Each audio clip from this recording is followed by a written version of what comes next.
The Diablo is one of the most recognizable Italian supercars in the world. It would seem that for more than 30 years after its release, there should have been no things that would remain unknown about it. But in fact, this is not the case.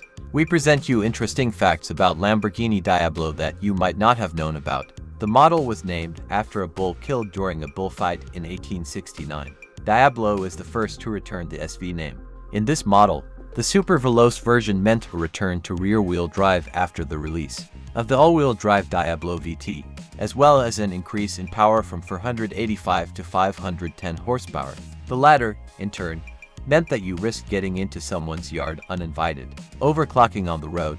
To reduce these risks, the SV model received front brakes with additional cooling. But what is especially interesting, there was no ABS in it.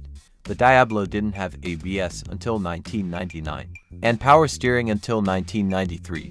The Diablo doesn't seem so old that ABS and power steering couldn't be added to it, but it did happen. There is a very good reason why Lambo has added an all-wheel drive system to the Diablo VT. The fact is that 485 horsepower simply required all-wheel drive traction. It's a sensible decision to keep the grip on the road when accelerating. But why Lambo didn't think to keep the grip when braking is still a mystery. Perhaps the company wouldn't have fixed anything if Audi hadn't gotten the better of it. The Germans did not tolerate such blatant negligence and finally added ABS. Therefore, if you suddenly want to buy a Diablo someday, choose a model created after 1999.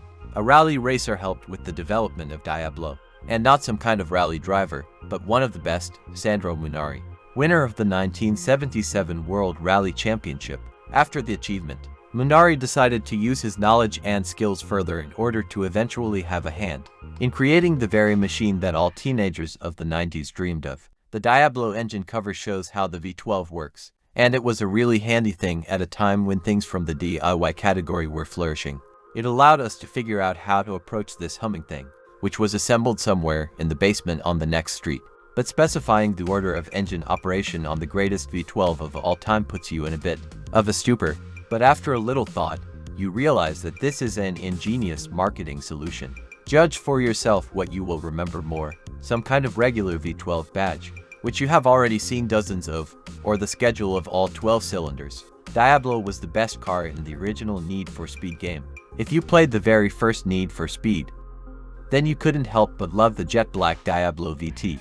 And to call it the best in this game is to pay a huge compliment, because it came out in 1995, at the dawn of magnificent cars. In NFS, this Lambo competed with the really best of the best: Mazda RX-7, Honda NSX, Porsche 993 Carrera, Toyota Super Turbo, Chevrolet Corvette ZR1, Dodge Viper and Ferrari 512 TR.